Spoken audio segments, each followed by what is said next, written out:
Bismillahirrahmanirrahim. Assalamualaikum warahmatullahi wabarakatuh.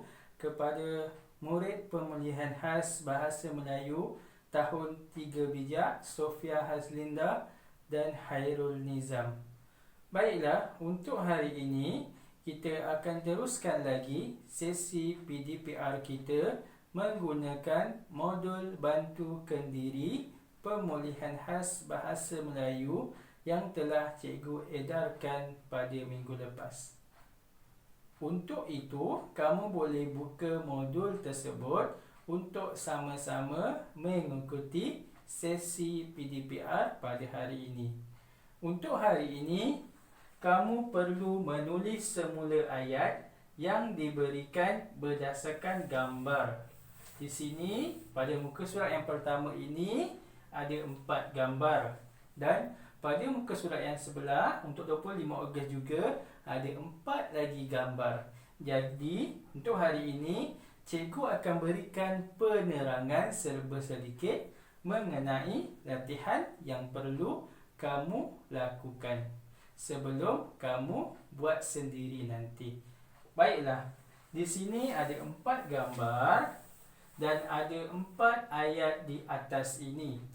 Kamu perlu masukkan ayat-ayat ini ke dalam ruangan pada gambar yang disediakan. Dan gambar pertama, 1 ayat. Gambar kedua, 1 ayat. Gambar ketiga pun 1 ayat. Dan gambar keempat, 1 ayat. Di muka surat sebelah pun sama juga begitu. 1 gambar, 1 ayat sahaja. Okey, baiklah. Seterusnya, kita lihat kepada gambar ini. Cikgu minta juga kamu apabila dah selesai nanti, warnakan gambar ni dengan cantik dan menarik. Selepas kamu tulis ayat nanti, cikgu minta kamu warnakan. Baiklah, kita pergi kepada gambar yang pertama. Di sini gambar yang pertama ini, gambar beberapa orang sedang mandi air terjun. Jadi kita lihat kepada ayat di atas ni.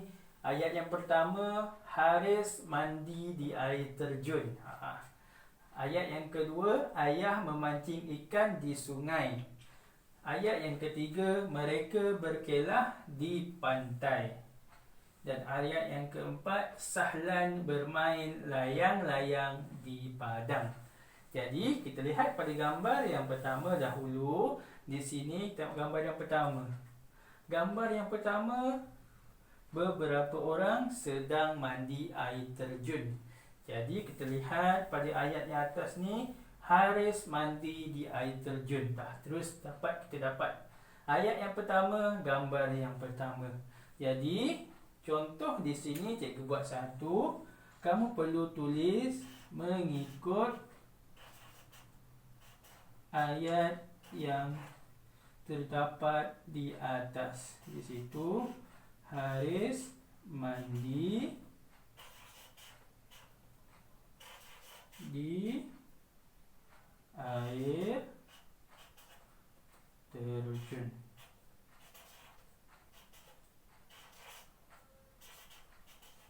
Jangan lupa huruf besar dan tanda titik. Okey, ini contoh yang pertama. Kamu boleh ikut contoh yang pertama ini. Gambar yang pertama, Haris mandi di air terjun. Kita lihat pula gambar yang kedua. Gambar di sini beberapa orang sedang bermain layang-layang. Okey, sebelum cikgu lupa, apabila selesai menulis ayat yang pertama tadi, kamu potong pada ayat yang pertama tadi. Okey, maknanya lepas ini kita tak perlu tengok lagi ayat yang pertama tu. Kita lihat pada ayat yang tidak dipotong. Ayah memancing ikan di sungai. Tidak sesuai dengan beberapa orang sedang main layang-layang. Kita lihat ayat yang ketiga. Mereka berkelah di tepi pantai. Masih lagi tiada perkataan layang-layang. Okey, kita lihat pada ayat yang keempat. Sahlan bermain layang-layang di padang. Okey, baiklah. Kita dapat jawapan di situ. Sahlan bermain layang-layang di padang. Okey, kamu perlu tulis di sini Sahlan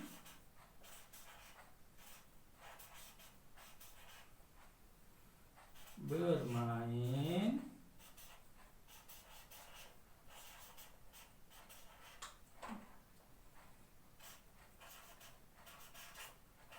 layang-layang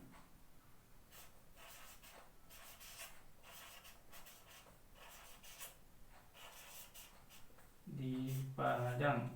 Okey. Tanda titik. Okey. Dah selesai untuk gambar yang kedua. Seperti biasa, selepas kamu tulis pada ayat yang ini, perlu kamu potong pada ayat tersebut. Jadi kita tak perlu lihat lagi. Ada dua lagi gambar yang perlu kamu lakukan. Yang pertama, yang gambar yang seterusnya, kita lihat gambar yang ketiga. Seseorang sedang memegang bantang pancing dan mengail ikan. Dapat ikan di situ. Kamu perlu lihat pada ayat yang tinggal. Selepas tu ayat tersebut kamu masukkan pada gambar nombor 3.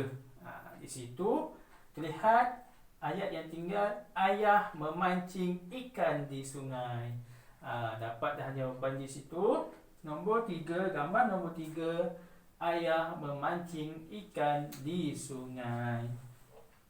Okey, kamu perlu tulis di sini.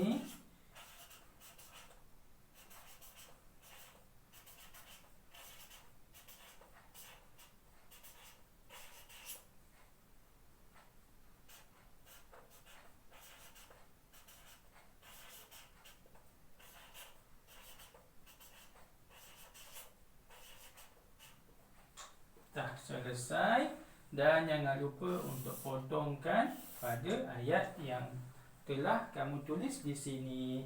Baiklah, hanya tinggal satu lagi ayat yang terdapat pada nombor 3 di sini. Di sini terlihat gambar mereka sedang berehat di tepi pantai. Maka jawapan untuk ayat gambar yang keempat ialah ayat yang ketiga. Di sini mereka berkelak di pantai.